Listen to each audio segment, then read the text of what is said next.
જય શ્રી કૃષ્ણ મિત્રો. આજે હું વિચારતો હતો શું વિડીયો બનાવું તો એક બીજું વિચાર આવ્યો મને કે જ્યારે મોબાઈલ નહોતા ત્યારે માતા પિતાને આપણે પૂછતા રહેતા વાર્તા કરો ત્યારે આપણે એક વાર્તા સાંભળીને સૂઈ જતા. અત્યારે છોકરા નાના મોબાઈલમાં જ પહેર્યા હોય. આપણે જોઈએ મોબાઈલ લઈ લઈએ તોય સૂતા ન હોય, મોબાઈલ જોતા સૂઈ જાય બરાબર, પછી મોબાઈલ લઈને પૂરાઈ જાય. અને આપણો એક વાક છે, શું આપણે એને બેસાડીને વાર્તા કરી છે, વાર્તા સંભળાવી છે, સ્કૂલેથી શું કરીને આવ્યા છે આપણે બેસીને પૂછીએ છીએ બરાબર, એને ચર્ચા કરીએ છીએ બરાબર. આપણે જોઈને આપણે સતત મોબાઈલમાં જોઈ બરાબર, આપણે જવાબ નથી દેતા એટલે એ મોબાઈલમાં પડ્યા હોય એ અર્થ લે. હવે તમે મોસ્ટ ઓફ જોવો નાના છોકરા મોબાઈલમાં શું જોવે,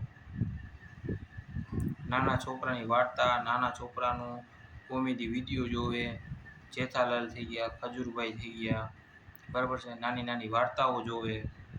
એ જ વસ્તુ તમારે જો મોબાઈલ લઈ લેવો હોય એનાથી, અને જો તમારે એને દૂર રાખવો હોય મોબાઈલથી, તો તમે વાર્તા કરો, તમે એને સમજાવો, તમે એને ગાઈડલાઇન્સ આપો બરાબર છે, આ કરવું જોઈએ, આ ન કરવું જોઈએ.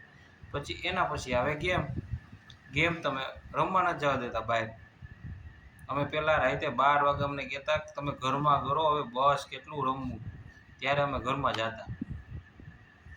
હવે મોબાઈલમાં ગેમ રમે, તમે લઈ ન શકો, બહાર તો રમવા જવા દેતા નથી, મિત્ર મંડળ નથી.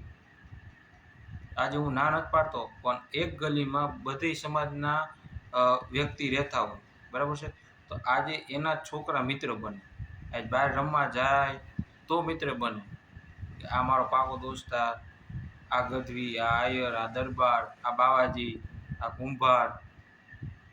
એવી રીતે અલગ સમાજના છોકરા જ્યારે રમે ને ત્યારે મિત્ર થાય ને ત્યારે એનો બધું સમજવે. આ તો બહાર જ નથી જતા, ઘરમાં પડ્યા રહે છે. બાજુનો છોકરા નથી ઓળખતો, કોણ લે છે ખબર જ નથી. ક્યાંથી ખબર પડે? બહાર જાય તો ખબર પડે. પહેલાં અમે કેરમ રમવા જતા ને તો જમતા ત્યાં, નાસ્તો કરતા ત્યાં અને ઘરે સાંજે આવતા, કોઈ જતા બપોરે ત્યાં.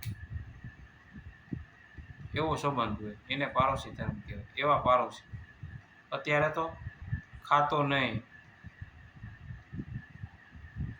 શું છે એટલે આપણે જ કલ્ચર બગાડીએ છીએ, બીજા કોઈ કલ્ચર બગાડવા નથી આવતા. અને પહેલાંના માણસો એમ કહે છે ને પહેલાંની મજા તો મજા જ છે, એ વાત સાચી છે. હવે માણસના મનની અંદર ઓલું થઈ ગયું છે, એકલપણું. મનમાં જ્યારે એકલપણું બેસી જાય ને પછી તમે પૈસાવાળો હોવ કે ન હોવ કે ગરીબ હોય ગમે એ એકલપણું ખરાબ. કોઈને તસ્તી ન આપવી, પોતાની રીતે કરી લેવું, એક દી રોકાવું, બીજે દી પાછું વયું જવું પોતાના ઘરે. પહેલાં માણસથી એક દી એમ રોકાઈ દેતા કે જો તમે આજે રોકાવ ને તો શીરો ને ભજીયા કરો, એક દીનો પ્રોગ્રામ આજ ભજીયા કરો, પછી પાછો ત્રીજે દી રોકવો હોય ને તેમ કે હવે હું શીરો કરું. એવી રીતે મહેમાનને રોકીને 10 દી કાઢી નાખતા. અત્યારે તમે 56 ભોગ કરો ને તો એમ કે મારે કામ છે, મારે કામ દેવાનું છે, મારે ટાઈમે પહોંચવાનું છે, મારે નોકરી છે, મારે ફલાણું છે, મારે ઠીકણું છે, મારે આમ કરવાનું છે. ટાઈમ જ નથી. એટલે અત્યારે એ થઈ ગયું છે.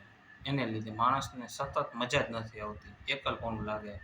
અહીંથી વાંથી અહીંયા છે તો વાં જવું, વાં છે તો ક્યાં જવું કંઈ ખબર જ નથી પડતી. ભાગ જ છે જીવનમાં, શાંતિ જ નથી માણસ. અત્યારના સમયમાં કહું ને તો શાંતિ વહી ગઈ છે, બાકી બધું છે. કરોડપતિ કાલ થઈ જાય પછી તોય શાંતિ ન હોય તો શું કામ.